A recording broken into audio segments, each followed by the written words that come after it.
բացահայտված չէ։ Եվ ես բազմաթիվ անգամներ ասել եմ, քանի դեռ արտաքին քաղաքական վարկածը, որ բազմաթիվ առումներով հնչեցվել է, չի ստուգվել, չի ճշտվել, այն բացահայտված համարել հնարավոր չէ։ Պարոն Սարգսյան, պարոն վարչապետը պարբերաբար ընդդիմադիր ժամանակահատվածում ասում է,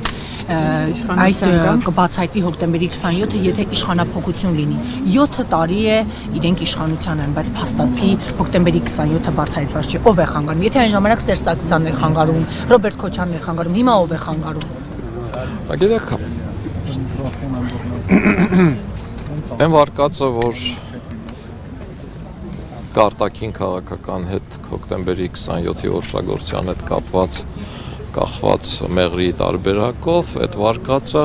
ստուգված չէ։ Ինչ վերաբերվում է ներքին վարկածին, որտեղ արտաքին քաղաքական ուժերը ինչքան էլ հզոր լինեն, եթե ներքին աջակիցներ չունենան, նման օպերացիան ազգային ժողովի շենքում իրականացնել չեն կարող, այդ միանշանակ։ Բայց այդ առումով էլ ես 3 անգամ հարցաքննվել եմ, բավականին երկար հոգնեցնող հարցաքննություններ։ Վերջին անգամ 2 ամիս առաջ։ Գնացել եմ կեսօրվա ժամը 2-ին եւ քննչականից դուրս եմ եկել երեկոյան ժամը 8-ին։ Ճիշտ է, 2 ժամ լույսերը գնացել էին քննչականում ու դրա համար եմ սպասել, բայց մնացած ժամանակը տեսագրության տակ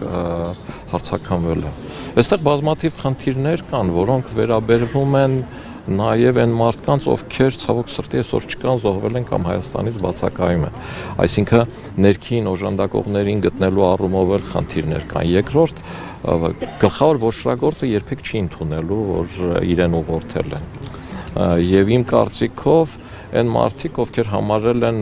որ այս թիմը միասնություն դաշինքը հանձինս Վազգեն Սարգսյանի որևէ մեկին քաղաքական հնարավորություն չի տալու, երկիրը տանելու է կործանման եւ այլը, այդ ոչռագործը հանդիպել է բազմաթիվ մարդկանց հետ, որոնք ասել են, որ այո, դու ճիշտ ես, եւ դրա համար էլ ինքը դահլիճում ոչռագործությունն անելուց հետո զանգել է այդ մարդկանց, ասել է, ինչ պետք էր արել եմ, եկեք։ Հիմա այդ մարդիկ կազմակերպիչ են, թե չէ։ Իրավական առումով կազմակերպիչ չեն, բայց իմ համար իրանք կազմակերպիչ են եւ բազմաթիվ մարդիկ կան եւ կարծում եմ նաեւ վարչապետն էլ այդ տեսակետն ունի, որ իրենք նաեւ կազմակերպիչ, որովհետեւ ուղղորդել են մարդուն, իրենք пассив չեն եղել, ուղղորդել են մարդուն, մարդն եկել է արել է, մտածել է, որ հերոսություն է անում, դրանից հետո իրեն արժանին կմատուցվի այդ հերոսությունն անելու համար եւ կա եւս մի հանգամանք, որը ստուգելու համար, որը ներքին այս հարցերը պարզելու համար բավականին բարդ իրադրության մեջ է կանգնեցրել, որովհետև կա տեղի ունեցել դատական պրոցես։ Այսինքն ժամանակին Ռոբերտ Քոչարյանը ինձ ասում էր, այ տեսեք դատախազն էլ ձերն է, քննիչն էլ ձերը, բացահայտեիք։ Եվ այս առումով ակնհայտ ճշմարտությունն է, որովհետև դատախազի իմ ընկեր Նազարյանն էր եւ քննչական մարմինն էլ ռազմական ոստիկանությունն էր։ Բայց այստեղ ճշմարտությունը նրանում է, որ այն մարդիկ, ովքեր համարում են, որ ինձ պաշտոնից ազատել են ծնելիության համար, այդ մարդիկ մեղմ ասած սխալվում են, որովհետև եթե նայեք դատական գործընթացին, մինչև մայիսի 2-ը իմ ազատելը ոչռագործները լրիվ այլ ցուցմունքներ էին տալիս եւ եթե հիշում եք Ալեքսանդր Հարությունյանը կալանավորված էր եւ խնդիրներ կար, իսկ ինքը այդ ժամանակ նախագահի աշխատակազմի ղեկավարն էր եւ նաեւ իր միջոցով էր որոշակի կապեր, նաեւ ինքն էր ըստ ոչռագործի ցուցմունքների հուսադրել նրան։ Մայիսի 2-ից հետո երբ ինձ ազատել են, այդ ցուցմունքները ամբողջությամբ 170-աշրջան փոխվել են։ Եվ ոչռագործները ցուցմունքներ են տվել, որ այդ ցուցմունքները իրենց սկսից կորզել են ճնշումների եւ ծեծի արդյունքում։ Դրանով քրեական գործ է հարուցվել։ Ճնշումների եւ ծեծի առումով, որպեսզի պարզեն եւ այդ ժամանակ էլ իշխանություն Ռոբերտ Քոչյանն էր, արդեն իր ուզածով, իր ձևով, եւ դատարանը պարզել է, որ որևէ ճնշում էլ չի եղել եւ որևէ մեկը ճնշումների համար չի պատժվել։ Որից հետո խնդիրն եկել է հոկտեմբերի 27-ի արդեն դատավարության պարոն Ուզունյանի դատավարության շրջանում ու չգիտես ինչի, թե դատախազությունը, թե պարոն Ուզունյանը հիմք է ընդունել այ մայիսի 2-ից իմ ազատելուց հետո ցուցմունքներն է համարել արժանահավատ, ոչ թե մինչև մայիսի 2 եղած ցուցմունքները։ Դες համար տարօրինակ չի, որ դատավորը կասկածելի հանգամանքներում Ուզունյանը գնաց երկրից, երբ որ իշխանություններն ասում էին, որ պետք է հոկտեմբերի 20-ը բացատրի, բայց Սամվել Ուզունյանը անգամ զենք էին հայտնաբերել օդանավականում, բայց շատ հանգիստ լքեց երկիր ու մինչ օրս իրավապահ մարմինները չեն հայտնաբերել ուր է դատավոր Ուզունյանը։ Իմ համար հոկտեմբերի 27-ի գործով, այդ կասկածելի հանգամանքներով, անբացատրելի 6-ից ավել հանգամանքներ կան, որոնց մասին ես քննչականում տեսակետս ասել եմ եւ գրել եմ։ Ընդ որում թե ազգային անվտանգության քննչականում, որը 2 տարի առաջ էր իրենց մոտ էլի մոտավորապես 4 ժամից ավել ցուցմունք են վերցրել ինձանից, թե ես քննչականում, ես այդ տեսակ իհարկե ես այդ կասկածները հայտնել եմ, բայց դա մասնագիտական ունակություններ է։ Կներեք, բայց ես արդեն պիտի գնամ Վազգեն Սարգսյանը եթե ողջունել Արցախը չէր հանձնել, հիմա դուք հաշտ եք Արցախը հանձնած իշխանության հետ։ Լսեք, Վազգեն Սարգսյանի մոտեցումները դուք ձեր հարցով մանիպուլացնում եք։ Վազգեն Սարգսյանը Հանրապետական կուսակցության համագումարի ժամանակ հայտարարեց, ասեց մենք դեռ պիտի կարողանանք ապացուցել,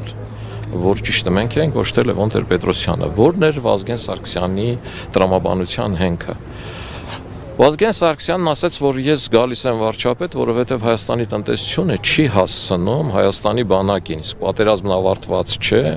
եւ տնտեսական նման զարգացումը, որ ունենում է Ադրբեջանը, այդ խնդիրը կարող է այլ լուծում ունենալ։ Եվ այդ առումով ինչ էր տեսնում Վազգեն Սարգսյանը։ Վազգեն Սարգսյանը փորձեց Հայաստանի Հանրապետության ողջ ներուժը ներառել, որպեսզի Հայաստանը իր տնտեսական զարգացմամբ ետ չմնա Ադրբեջանից։ Բոլորդ շատ լավ հիշում եք Սարդարաբադի հավաքը, որտեղ հավաքել էր ամբողջ հայության Սփյուռքի ողջ ներկայացուցիչներին եւ այդ Սարդարաբադի հավաքի Վազգեն Սարգսյանի ելույթը դրանից հետո Սփյուռքի ներկայացուցիչների այդ ներդրումների մասին տված խոստումները հուշում են դրա մասին, որից հետո Վազգեն Սարգսյանը խնդիր դրեց այդ տնտեսությունը զորացնելու համար պայքարել կոռուպցիայի դեմ եւ այդ առումով էլ իր ելույթները շատ լավ հիշում եք, այսինքն խնդիրը տնտեսությունը ոտքի հանելով հասնել նրան, որ Հայաստանը իր բանակով, իր սպառազինությամբ որևէ կերպ չզիջի Ադրբեջանին։ Երկրորդ Վազգեն Սարգսյանը համարում էր, որ Լեռնային Ղարաբաղի խնդրի լուծումը նաեւ ժողովրդավարության կոմպոնենտի խնդիրն ունի եւ դրա համար ինքը մշտապես ասում էր, որ որևէ մեկը ժողովրդավարական երկրից մաս չի անջատի ու տա ոչ ժողովրդավարական երկրին, իսկ Հայաստանում իշխանությունները փոխվում են, Ադրբեջանում ոչ։ Եվ այս 3 հանգամանքները հաշվի առնելով կարծում էր, որ մենք առնվազն եւս մի 30-40 տարի կարող ենք պահել Լեռնային Ղարաբաղի այ գոյություն ունեցող ստատուս քվոն, իսկ դրանից հետո աշխարհը կհամակերպվի, այնպես ինչպես համակերպվել է Իսրայելի պարագայում։ Այսինքն Վազգեն Սարգսյանը համարում էր, որ տնտեսությունը հզորացնելով, Ադրբեջանից հետ չմնալով, մենք կարող ենք ստատուս քվոն պահել։ Բայց Վազգեն Սարգսյանը միանշանակ կողմնակից է եւ այդ մասին կարող է հաստատել նաեւ Սամվել Բաբայանը, որ իրենք երկուսով Լևոն Տեր-Պետրոսյանի մոտ մտել են եւ ասել են մնացած 5 շրջաններով, ինչ ուզում ես արել, կարող ես զիջել, բայց Քելբաջարը պահում ես եւ Լաչինը պահում ես, այլ Լեռնային Ղարաբաղի անկախությունը ճանաչելուց հետո տալիս ենք նաեւ Քելբաջարը։ Բայց Լևոն Տեր-Պետրոսյանը ասել է նման տարբերակ չունեմ, այսինքն Վազգեն Սարգսյանի մոտեցումներին պահեցին, չպահեցին, հիմի հաշտեք, հաշտչեք, լիքը բանի հետ հաշտ չեմ, ձեր հարցերի հետ էլ հաշտ չեմ։ Որովհետեւ գիտեմ, չեմ նեղվում, լիքը բաների հետ հաշտ չեմ։ Իմ խղճի հետ էլ հաշտ չեմ, կորցրածի հետ էլ հաշտ չեմ, ես իմ կյանքի, գիտակից կյանքի 20-25 տարի նվիրել եմ Ղարաբաղին ամբողջությամբ։ Ես Ղարաբաղում ղարաբաղցի ավելի շատ ընկերներ ունեմ, քան հայաստանցի, եւ հաշտ չեմ իրենց վիճակից։